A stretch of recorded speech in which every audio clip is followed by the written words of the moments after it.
You've read the chapters, you've seen the inhuman feats, characters shattering concrete walls, dodging invisible attacks, and copying martial arts instantly.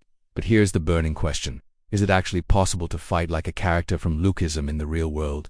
The short answer is no, not exactly. You can't shatter a wrecking ball with a low kick. But the long answer is yes, you can build a physique and a skill set that mimics the hardware and software concepts that make the manhwa so legendary. This is your roadmap from beginner to elite, stripping away the anime magic to find the real combat science underneath. It all starts with phase 1, the hardware. In the world of Lookism, hardware refers to your raw physical attribute: strength, durability, and conditioning. You think of Vasco. Before you even think about throwing a spinning kick like Daniel Part, you need a body that can handle the torque. In real life, this means prioritizing compound strength training and conditioning over flashy moves. If you want to fight like the Allied crew, you need to build an armor of muscle. Calisthenics, weighted vests, and Muay Thai conditioning drills are essential. You cannot fire a cannon from a canoe. Without the hardware, the techniques are useless. Once your body is hardened, you move to phase 2, the software. This is where we look exactly in Daniel. You need a base style. In the series, the most effective fighters aren't brawlers. They are specialists who are evolved into generalists. To start, you need boxing for your hands and footwork, just like Zack. Learn to manage distance and keep your chin tucked.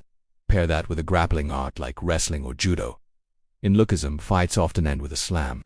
Real street defense is messy, and having the ability to control where the fight takes place is what separates a novice from a threat. Now let's talk about the elite here. The invisible attacks and speed. Sanu Han and James Lee are famous for hitting opponents in their blind spots. In reality, this concept is known as creating angles. You don't actually move faster than light, you just move where the opponent isn't looking. This requires elite footwork. You train to step outside the opponent's lead foot, effectively disappearing from their direct line of sight before launching a strike. This is the closest you will get to an invisible attack. In real life, striking from an angle where the human eye literally cannot track the motion in time to block. Finally, we have to address the mastery level, the concept of copy and ultra instinct. Johan Seong and Daniel Park can copy moves instantly. In reality, this is called high-level proprioception and muscle memory. You achieve this by becoming a student of movement. The more techniques you drill thousands of times, the faster your brain recognizes patterns. When you see a kick coming, you don't think he is kicking. Your body just reacts. This is the real-world version of ultra instinct. It is a flow state where conscious thought disappears and pure training takes over.